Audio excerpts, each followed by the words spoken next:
So welcome everyone to the Wednesday night practice group. My name is Shelly Graf and I've been leading these sessions for a couple of months now. Grateful that Win Fricky jumped in for me the last couple of weeks as I've been away with family. So good to be back with you all tonight. We'll begin like we normally do and with a sitting period. So find yourself into a comfortable sitting position and I'll guide us through a meditation for the next half an hour.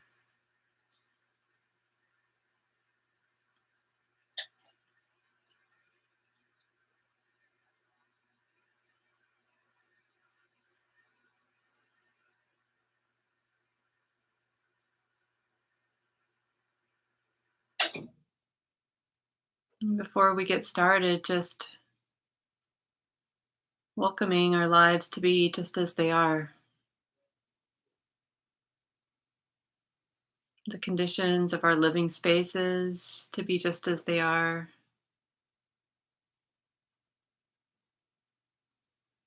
Just allowing the mind to set down any wishes for things to be different. And in my case, I'm here out of state with family. Set up a little studio in the basement for teaching and study. So through this meditation, you might hear some sounds, walking, talking, just accepting life and all of its expressions to be here.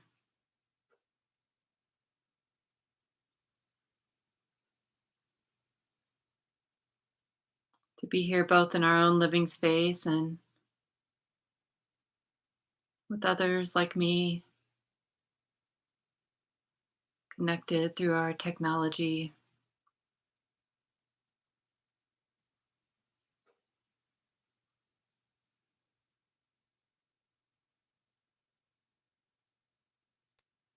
So already, right from the beginning, we're cultivating an attitude of acceptance.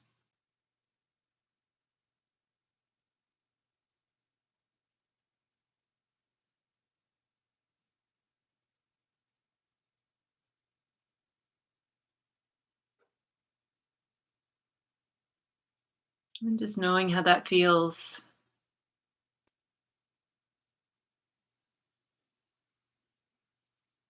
to not have to fight life for positioning. I want it to be like this, or I want it to be like that. What's it like just to invite an attitude of acceptance, of yes? Oh, the world can just be the way that it is. For now, my life can just be the way that it is. And we can use our connection with the body to understand how it feels to set everything down, to not fight or demand or expect our life to deliver anything to us.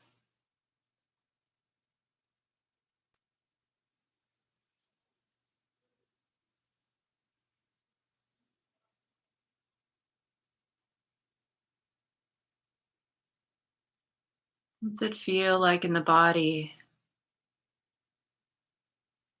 to invite this attitude of mind?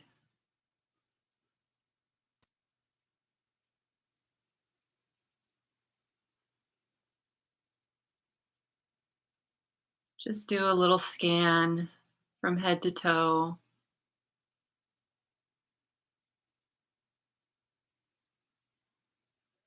Just noticing how it feels to invite a yes.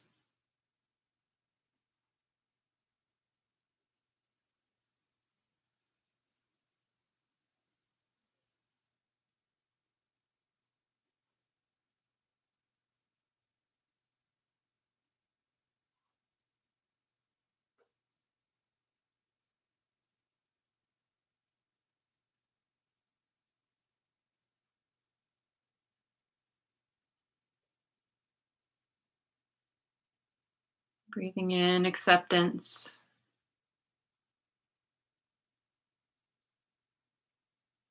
breathing out, releasing all expectations.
And as you scan the body, you might notice that feeling of yes, that breaking down barriers, setting down expectations, leaves the heart feeling undefended, vulnerable,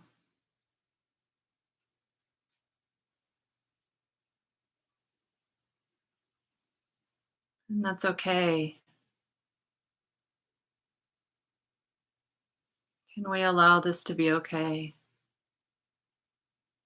This exposure of the tender heart,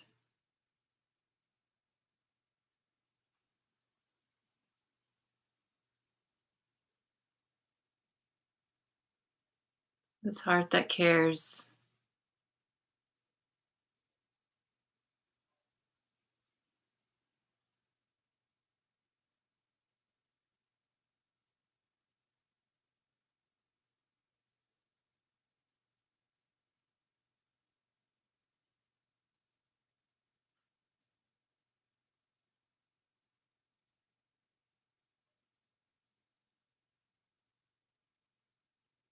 And there might even be a felt sense of relief.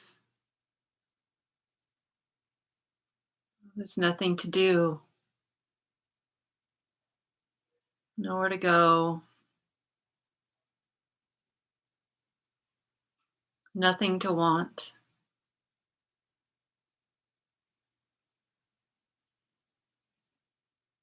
Just breathing, feeling.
And realizing that in this space of caring,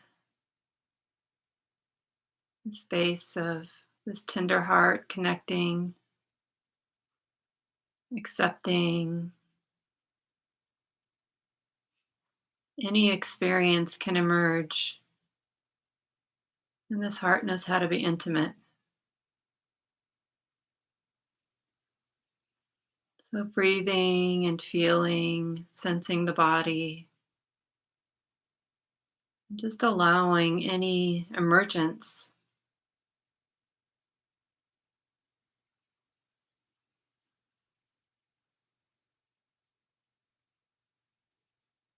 Perhaps there's a reaction to a sound or an emotion, a tightening.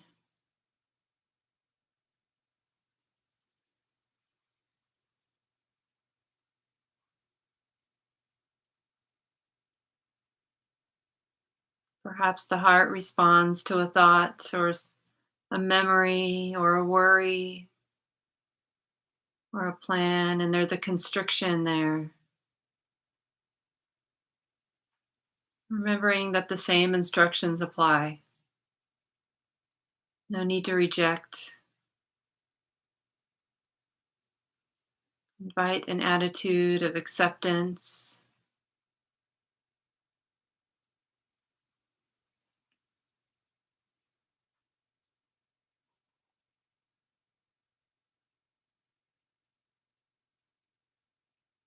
And know what it's like to meet the flow of life like this. What's it like to not reject fear?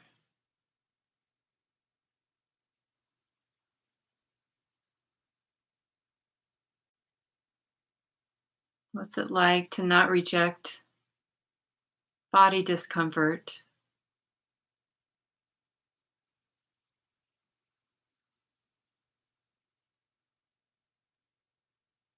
What's it like to not reject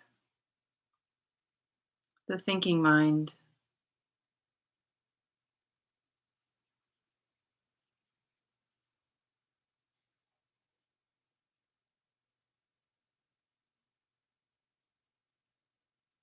Allowing experience to come and go, allowing life to move as it will.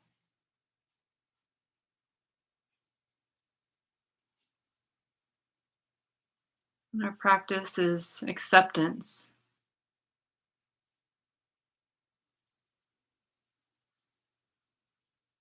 non-rejection.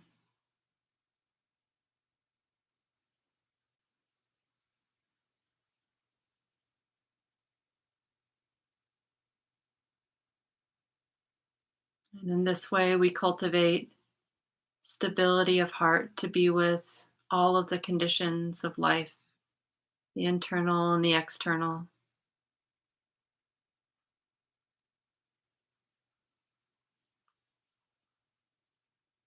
We don't need to construct or to fabricate a reality because we learn that we have the capacity to be right here in our lives.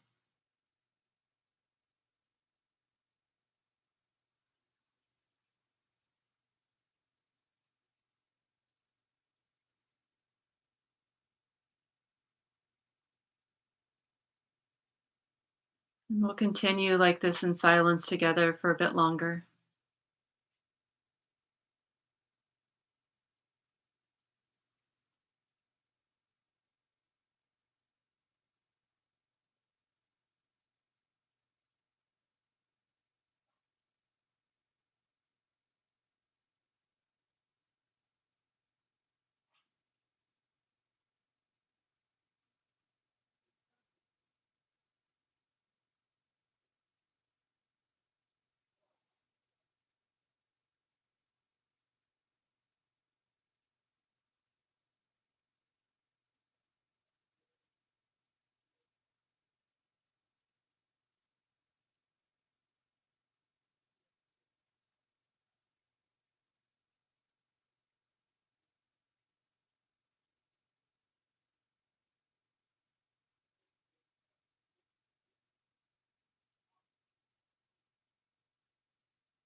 Feel free to open your eyes and come back into the space with everyone else when you're ready.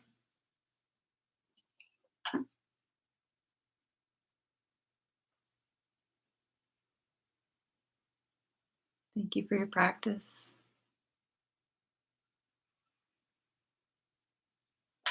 So go ahead and move the body a little if you'd like to stretch or just move a little, see what's needed.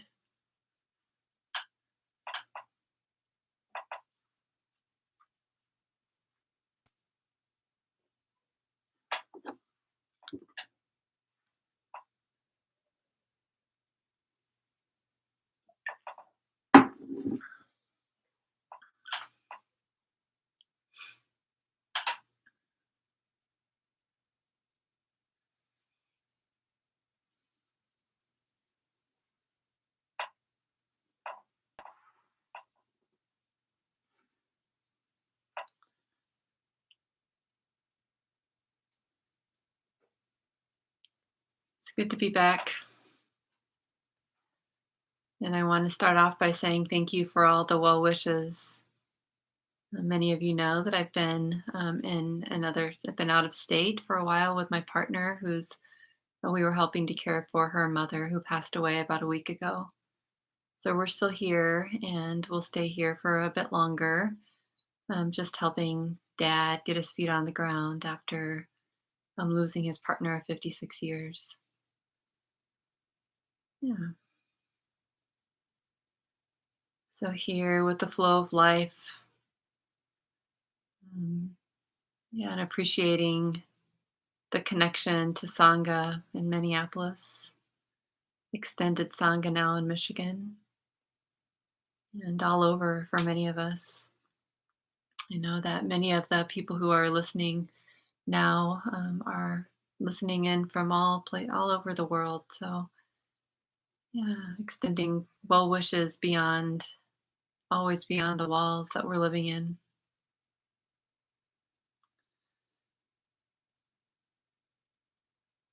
It's a interesting time to be a Dharma teacher. It's an interesting time to be alive, isn't it?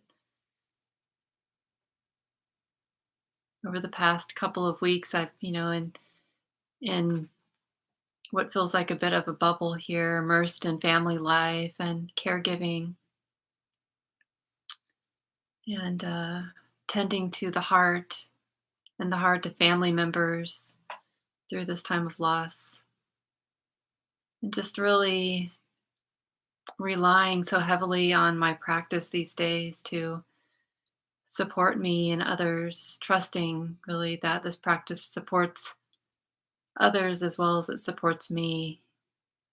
And even in my choices and actions and decisions about how to practice, when to practice, what practice looks like, just trying to keep the mind interested in that idea that practice always flows forward.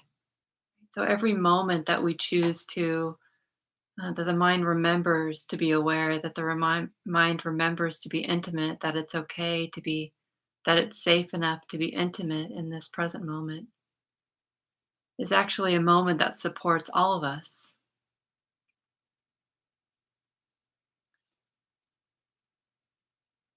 And our ideas of practice will shift from moment to moment, depending on the conditions of our lives and the circumstances of our lives.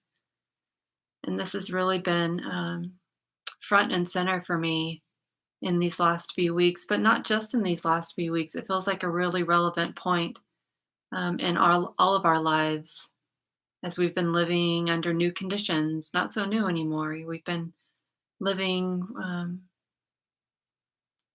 with and through pandemic times. And so just really feeling the need to be flexible and easy with myself, and perhaps all of us can internalize that message to be flexible and easy with ourselves during these times. As our ideas of practice and what's needed for our own freedom, to support our own freedom, our own balance of mind, our own patience and stability of mind, our own willingness and ability to be connected with others, to stay in the space of connection, to keep the heart, to do what we can to cultivate the heart that can be connected and knows how to be connected. That shifts from moment to moment. And so we are really called to investigate courageously what's needed. And so when I started off by saying it's an interesting time to be a Dharma teacher, it's an interesting time to be alive, it's really true. I remember going through a difficult experience, some health challenges, and speaking to my teacher about what was going on. And he said he just didn't really encourage me to be creative with practice, to try on the strategies that I had, the practices that were available to me, to really trust that my mind knows how to practice and be willing to explore beyond the limits of what I think I know. And it was really good it was really good advice. And advice that we can use even now.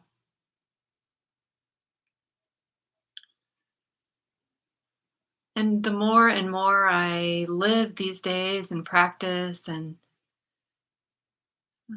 explore life, the more I am called to simplicity.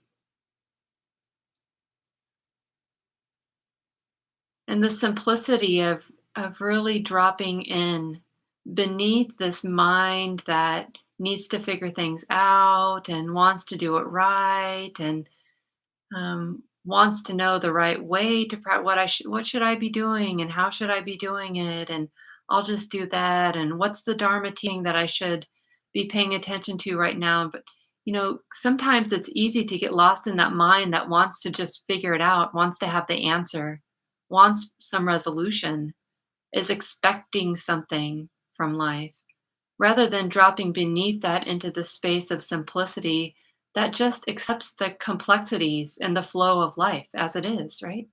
Right here in my home with my partner and our family, and also in the messy world that we're living in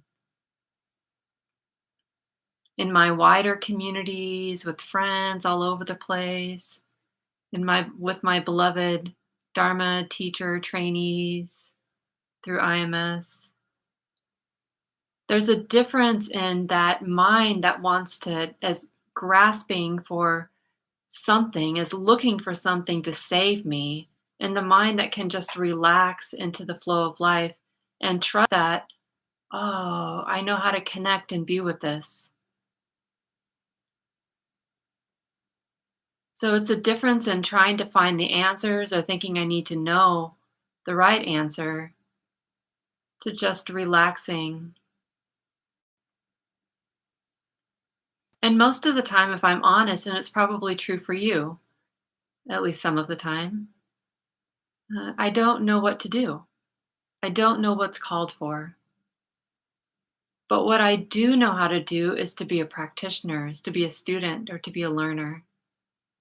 Some of you may have tuned into the Dhamma Among Us last night. It's a program that Common Ground is hosting on Tuesday nights. It's really a program that the IMS teacher trainees started together as a way to explore practice and life in these current social and political times that we're living in. And so we come together in pairs or threes or fours or fives or whatever configuration we decide is needed for that week. And we talk with each other and with the people who are there. And so we were sharing a little bit last night about this, how it is to live, and reflecting on this kind of expectation that we sometimes place on ourselves to have the answers when at this time we really don't. And so I've been really appreciating how my practice has trained me for this moment in life. Because we're actually called through our practice to be good scientists, to get really interested, to know what it's like to learn, and to be more concerned about learning than the destination, actually.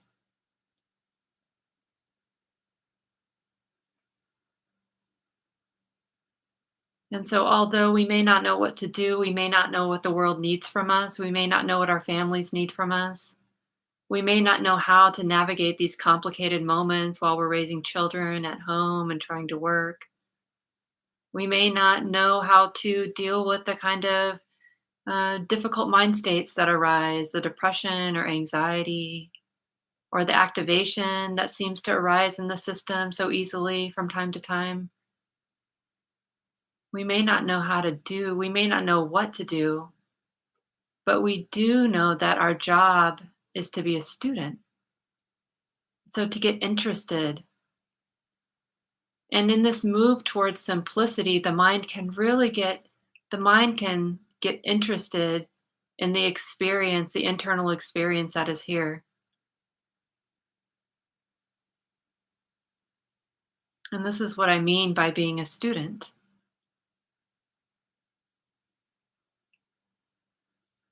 A student who's interested in the internal conditions of the heart. A student who can be satisfied with this and not have to need more, not have to transform um, or even learn something, right? The heart that can just be dropped in and be satisfied with the experience of intimacy, connection that's here. Perhaps you were noticing that in the meditation if you were here for that a bit ago that I guided us through. You know, this heart that can align around um, being invested or interested in acceptance and then just watching the flow, right? Finding some way to stabilize the attention by noticing sound or body sensations or breath, and then just accepting the flow of experience that comes and goes, comes and goes, comes and goes, without having to guide or direct. There's something really nourishing to me about that practice, about doing that right now. Because no matter how we shake it, the world is the way that it is. Our families are the way that they are. Our hearts and minds are the way that they are right now. And rejecting doesn't help, does it? No matter how much we know this, we seem to need to learn this lesson again and again, that it doesn't help to reject.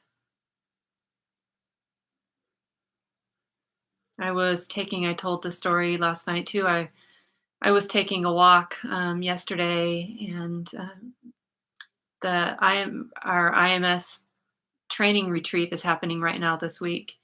And so we're spending a lot of time, the 20 of us from around the world who are in our just beyond our third of 4 years together in this training. Um, and so we're spending a lot of time on Zoom with each other, and it's really great. And it's somewhat exhausting, right? You might notice this. There's a lot of beautiful Dharma offerings, and spending a lot of time on the computer can be kind of exhausting.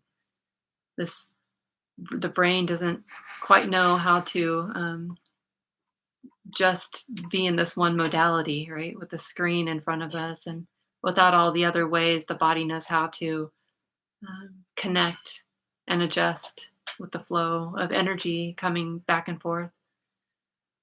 So, in this space with my family and also doing this intense training with my dear siblings, and it was during a break that I just felt the need to go outside for a walk, which is can be grounding for me and hopefully grounding for you too. At times when you decide to go out and get some air, take a walk, wander around your yard or your garden or something like that, walk down to the corner, whatever it is. And so deciding to go outside and just feeling the tension in my heart. There's a lot of things to do. I was thinking of preparing for this talk. I was sort of pulled to be with my family and pulled to be in the training. And so, yeah, this tension that was not quite, some confusion. And it wasn't even really a lot of clarity about what was moving in the heart. And so just really internalizing this practice of, sweetie, I just have to be a student right now. I don't have to figure it out. I don't have to know what to do. I don't have to know the right way forward. I just have to care and connect and trust that the heart knows how to do this. You know, step by step by step, just being interested. And what I learned is that there's a lot to support me right now. I'm so grateful to have this practice that um, is reliable. So connecting with this sense of both vitality and fragility, this kind of weakening of the energy or the lessening of the energy or something that was happening over the time of being on Zoom. And also this vitality in the body and reflected in the external world. It's spring, it's beautiful, it's green, it was a sunny day. And so there's both here in this moment, right? There's a lot of reason there's a lot of difficult things happening in our lives and in the world, and there's also this strength of heart that can right arise that can rise to this to meet the moment. So noticing in the body just that rise of that energy, and it almost felt like something that was like samvega, spiritual urgency.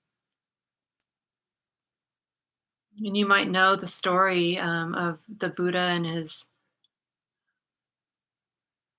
quest for freedom, and he tapped into this spiritual urgency that kind of calls us to our practice, calls our practice to us, calls us to the cushion sometimes, calls us to wake up and not squander moments.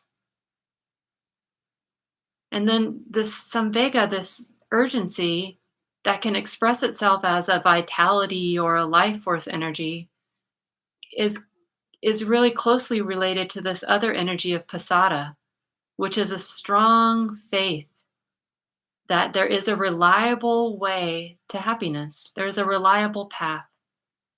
And for some of us, we found this in the Buddhist path, and for others, we have found, complementary paths, maybe in other religious traditions or spiritual traditions or in the arts.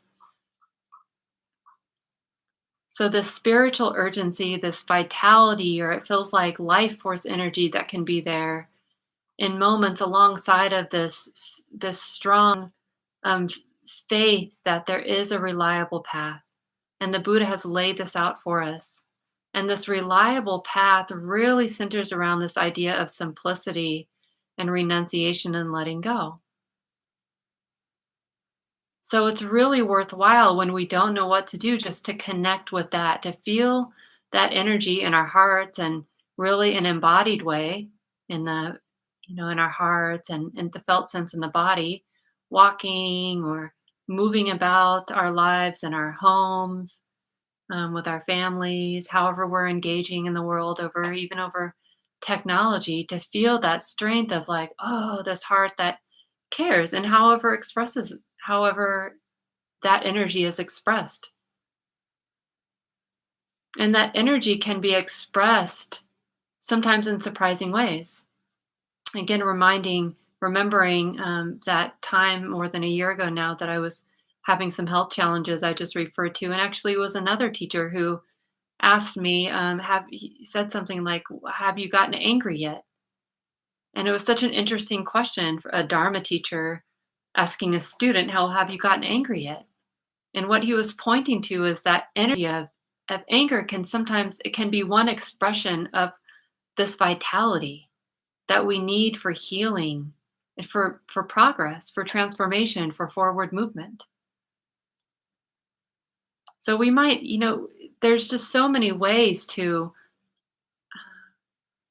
understand what it means to accept life on life's terms, or to accept the flow of life, or to be in the flow of life without rejecting. And one way is to be aware of these the strength of energy that's here in our heart and body, and accepting that, right? So we might know, oh, this feels like irritation or frustration or impatience or anger. And we might have that concept of what that is. But actually, if we connect with the body and feel that strength of energy, it might feel slightly less um, scary than what we imagine. And I was realizing this as I was connecting with that tension in my heart. Oh, this feels like life force energy. And maybe it's not to be afraid of. Maybe it's just a natural occurring phenomenon, an expression of life. And in this moment, I get to practice simplicity, accepting energy and the flow of energy without having to even name it or figure it out or resolve it or make a problem out of it, but just accepting, oh, it's like this, and appreciating that this heart that cares enough to connect in that moment is expressing is expressing its faith in the path,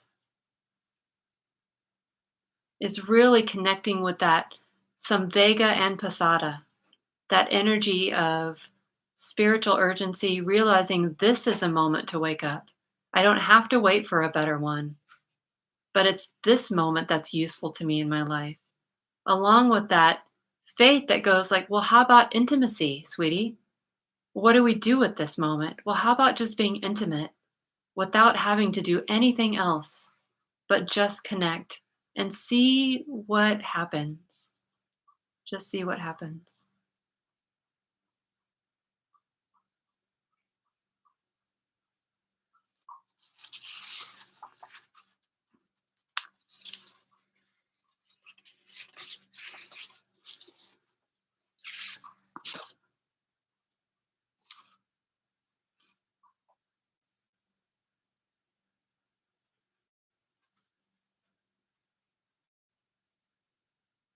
We've been studying together. Some of you have been reading along. I've been teaching from Tanisara and Kitasaro's wonderful book, Listening to the Heart. I don't, oh yeah, I did bring it down with me. This is it. I'm close to the camera, you can see it. Chapters we've been reading. I've been reading. I say we because some of you are reading along, but you don't have to read along with the book if you don't want to. If you do want to, we've posted the first 3 chapters on the website and calendar. I believe they're on the calendar too, but you can check there for them. Um, and I reread chapter 2 again. Tanisara and Kitasaro um, are alternating writing chapters. So chapter 1, Kitasaro authored, and then chapter 2 is Tanisara's chapter. And just again appreciating the way that Tanisara, they're both such beautiful storytellers, and you can hear in their description of their life and practice how many twists and turns, how many decision points um, they found themselves in along the path. Tanisara tells a story of being on retreat and it just being a very difficult experience, and she tries to hitchhike away from the retreat and doesn't get picked up, and then goes back into the retreat, and you know and then talks about these other decision points where she's living in a commune community and goes to Thailand and comes back from Thailand and has a boyfriend, and then that relationship ends, and then she ordains. But just how all of these moments of life, this, what it sometimes feels like tension. Oh, I don't know what to do here. And this comes up for us so many times during the day. I don't know what to do here. But we just kind of lean in to the experience, be intimate, and then follow our nose, right? We do the best that we can, make a decision, move forward, and decide to be a learner in that moment. Like, oh, what does this yield? Is this toward freedom? Is this on the way to less suffering? Is this supporting my interest in waking up and being free from suffering? Or is this leading me towards more difficulty? Is this leading towards more suffering, more despair, or greater challenges in my life? And so we just kind of follow our nose here and there and here and there and here and there, trusting that, in any moment there's some wisdom and some compassion here and some delusion that's guiding us too. In fact, this is something that comes to mind quite often for me, just in the spirit of aligning, of wanting this heart to align with pure acceptance, reminding myself, sweetie, you're a mixed bag. Yeah, so this illusion you have of doing it right is just never going to happen. Because in every moment, there's some purity of heart. There's some beautiful qualities that of heart that will express itself. And alongside some, you know, diluted mind state, likely. Not always, but in many moments, it's like that. And so these moments of confusion or not knowing what to do, it's really that way. It's very mixed. I don't know if you have had that experience of really digging in those moments and getting curious about what's it like. And it can feel that way. It can feel sometimes like there's even a little bit of gratitude there. That awareness of it is enlivening. And so appreciating that this thread of being a learner, being a student is really what we need to do. And last week, Wen was here and spoke about nibbida, this word that can be translated in different ways, but serene disenchantment. And it's this, I thought she gave a beautiful talk. Hopefully, some of you were here. And if not, you can catch it on Common Ground's YouTube channel. I would highly recommend you listen to the last 2 weeks, and especially last week when she gave this talk. And I thought she really illustrated how, we go through life, and at some moments, there's something that our life force energy really calls us to do, right? She used the example of being a dancer and following the path of a dancer. And then in moments, that is no longer what we're called to do. And so it just falls away. And so this serene disenchantment we can see expressing itself in our lives in the coming together and the falling away. Right? The falling away that happens when our life takes us in a new direction. And we are living, many years, hopefully. And if you're listening to this, you've been alive quite a while already. And so you can trust that there are going to be so many moments in our lives where we don't know what to do. And so we can just commit this spiritual urgency that calls us to commit to following this path and this faith that meets us right there, the strength of confidence that, oh, there's got to be a way forward in life so that I am forwarding this path of happiness in a more reliable way than chasing, all the latest things, right?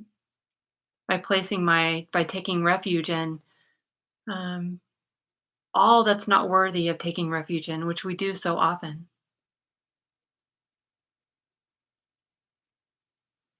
So this nibbida, this energy that, allows for us to actually see that, oh, it's no longer relevant. This is no longer relevant. And then just falls away.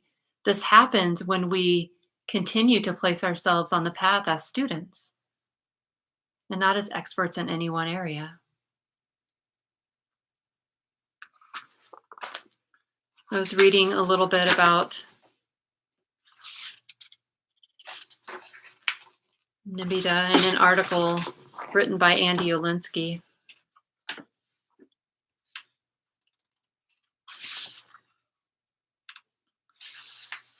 One of the translations of Nibbida is when one sees it thus as it actually is with proper wisdom, one becomes disenchanted with the aggregates. So disenchanted with the mind body experience, actually, right? Can see that what we crave, you know, is not going to deliver the goods. It's really not going to make us happy. It might deliver a moment of pleasure, but lasting happiness it cannot. The word is derived from the prefix that means without and the root that means to find. So and so most literally this word means something like without finding. And so I just wanted to read this little passage because I thought it was a very good illustration. So there's a story in the Buddhist text that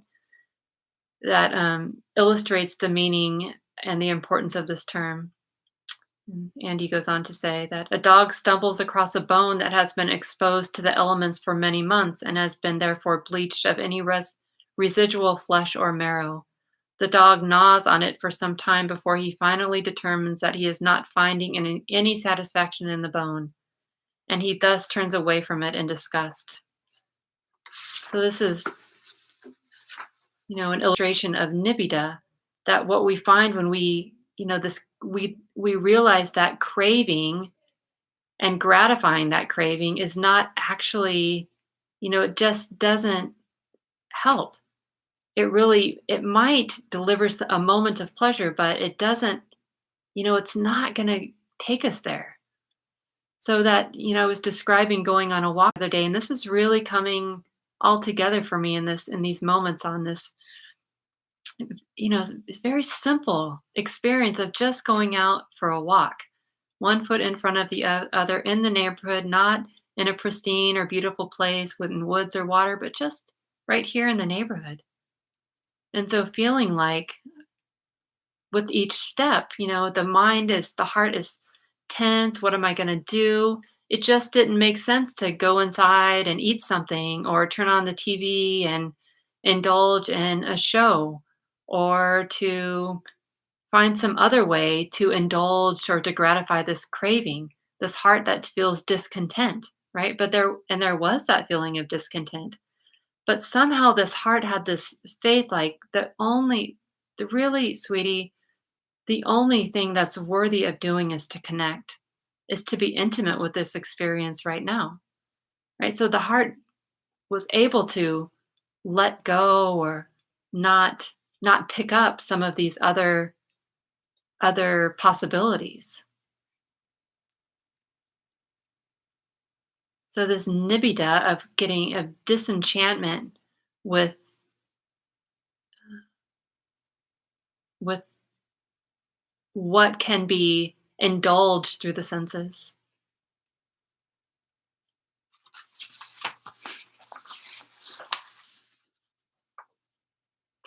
And then this beautiful thing is an old article in Tricycle um, from Pema Chodron. Some of you know Pema Chodron, a very well-known Tibetan nun elder.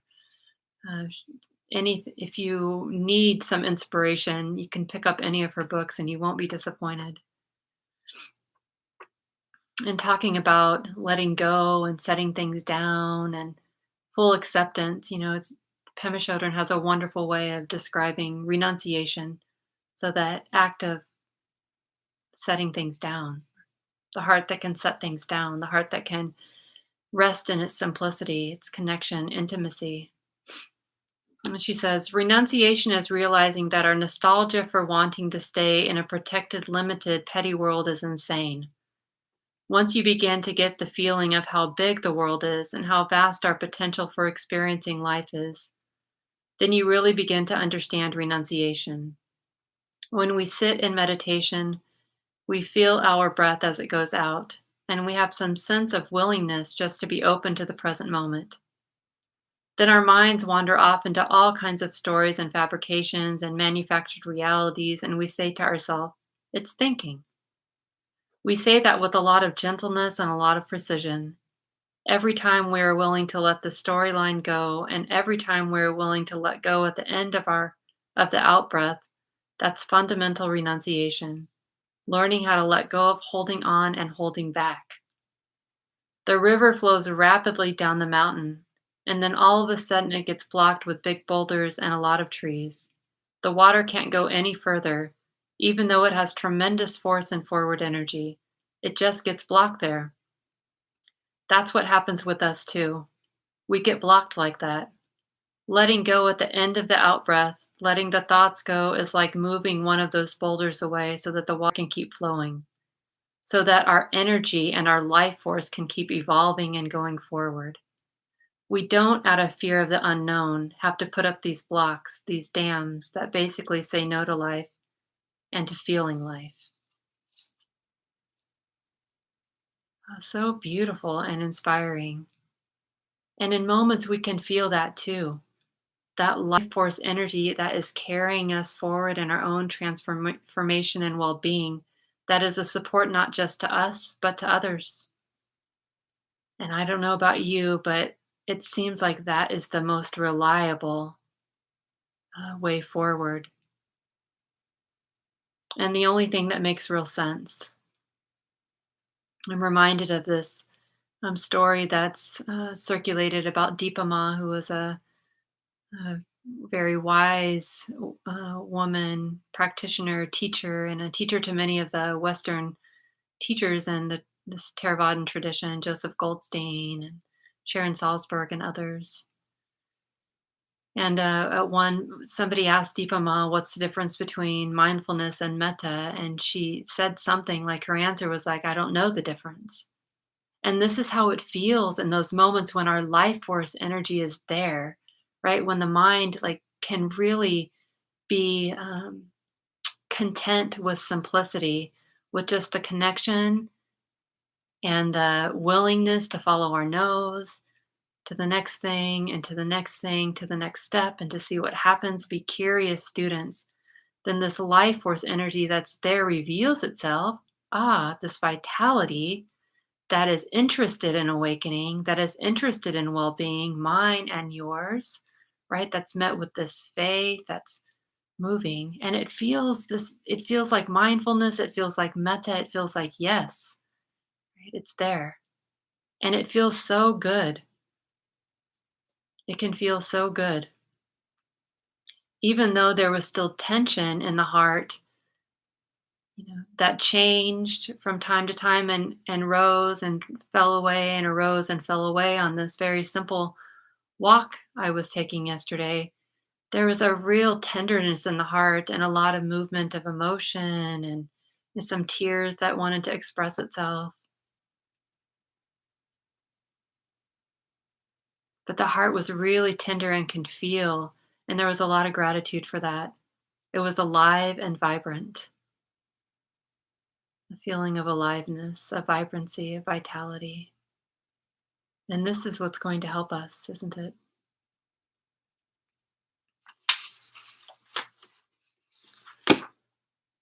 For every day for the last year or so, my partner and her mother have, um, they called it reading the word. One would call the other and say, do you want to read the word? And together they were reading a book called The Book of Awakening by Mark Nepo. Some of you might know it. It's like a daily meditation, some wisdom, some teaching. And so I was flipping through it yesterday and today in hopes that I might find something to read today in her honor, in honor of her beautiful life that she lived. As we have been sharing stories about Dorothy McClendon over the past week and longer, some of the things people have said about her is that she was vibrant, full of life. She had a very boisterous laugh and brought a lot of joy and to spaces that she was in.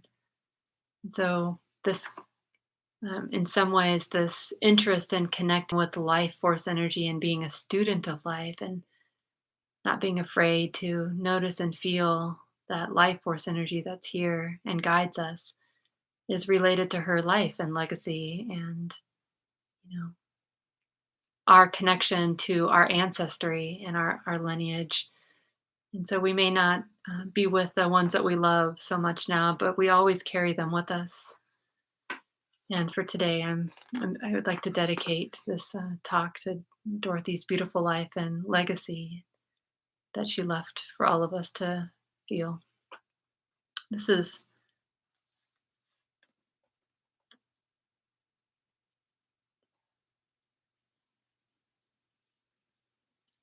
this is the word from May 13th, the day of her passing.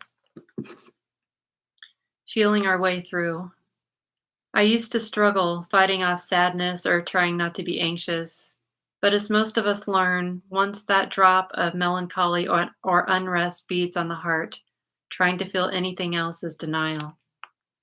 Once the mind, like a long guitar string, is somehow plucked with the slightest agitation, there is nothing to do but let it ring itself out. We all know of the tears that turn to laughter, or the laughing that breaks open to a cry, or the anger that crumbles into a tender loneliness, or the cool face of indifference that cracks, eventually showing its adhesive of fear. Amazingly, as the infinite forms of flowers all rise from the same earth, the earthly garden of emotions, all in their delicate shapes and colors, will rise from the same earth of heart. What this opens for us is the often hard to accept fact that underneath there is only one unnameable emotion which all feelings know as home. Despite our efforts to be happy and not sad, to be calm and not anxious, to be clear and not confused, to be understanding and not angry, despite all the ways we carve up our reactions to living and then run from one to the other, despite our fear of certain feelings, it is feeling each of them all the way through that lands us in the vibrant ache that underrides our being alive. To reach this vibrant place is often healing. It is a hard thing, though, to lean into a sadness we don't want, to let the tremor of anxiety work its way through. For myself, my resistance to unpleasant feelings has been my fear that if I give over to the sadness or anxiety or confusion or pain that is upon me, I will drown in it. I fear it will take over my life. I will become nothing but sadness or anxiety or confusion. But what I discover again and again is that feeling any one feeling deeply enough, that is, thoroughly and completely, somehow opens me to the common source of all feeling. And at the source, no one feeling can last by itself. So, through our feelings, not around them, we come upon the unnameable source of all feeling that can heal us of the pain of any one mood.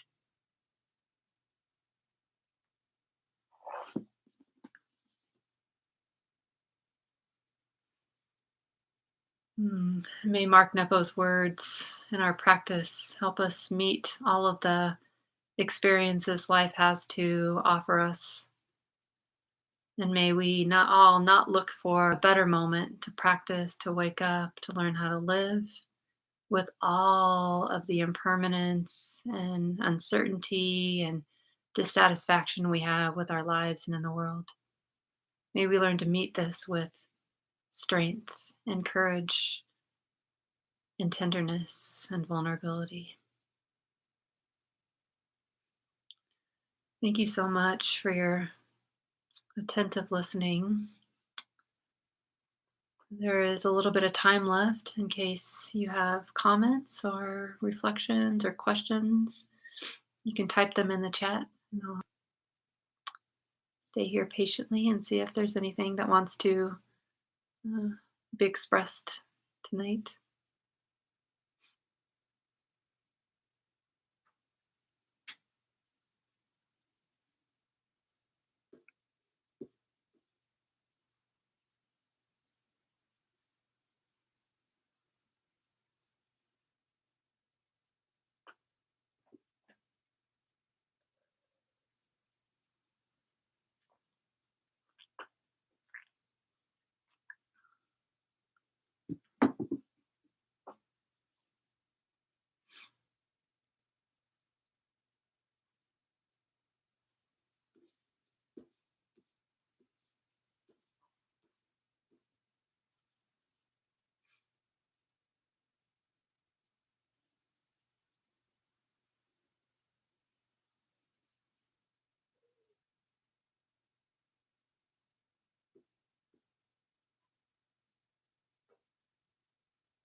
Teresa's pointing to some grief that's been felt over the last couple of days, and when getting close to it, it feels big.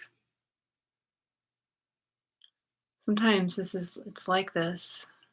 Many of the emotions of the heart, in my experience, and sometimes a way of understanding that perhaps it's not our grief, but maybe some way our bodies and our hearts are vibrating with the grief of the world and history and ancestry. It feels, maybe when it feels big, sometimes it feels impersonal too. It can feel impersonal.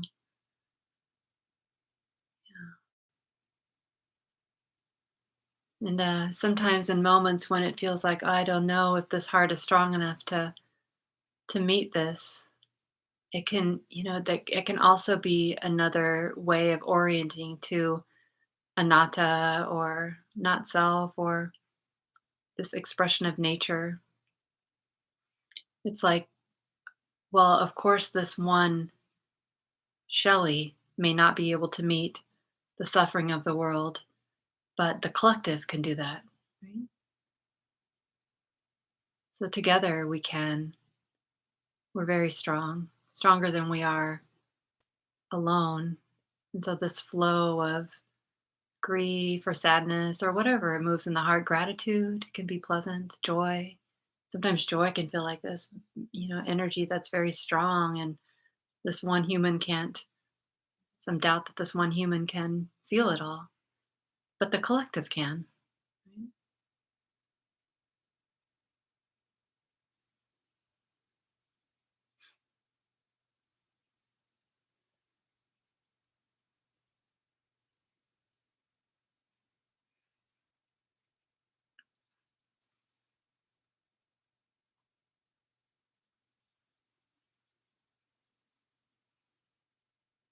And I guess I'll say another thing since I'm sitting here, and another thing is coming to mind.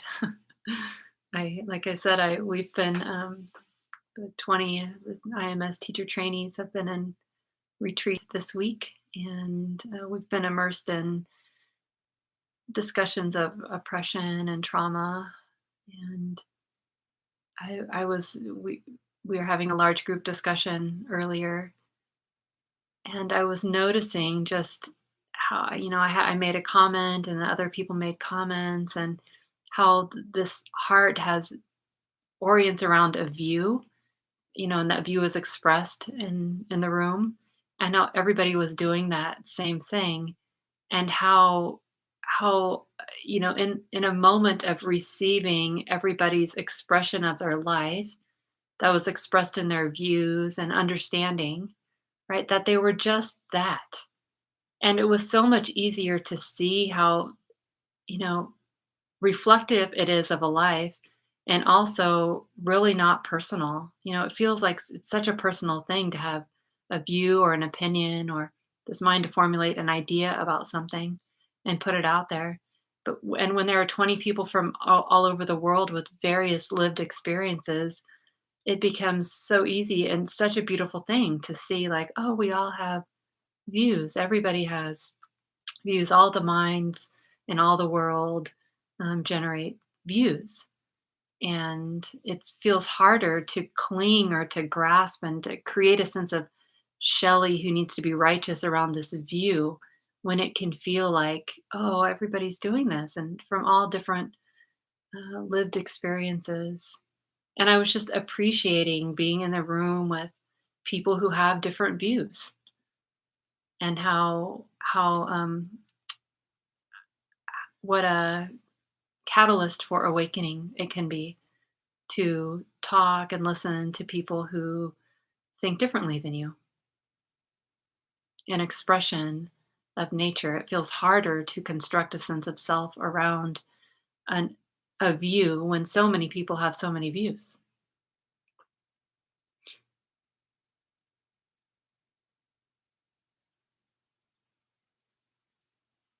Random thoughts about nature, not self, in closing.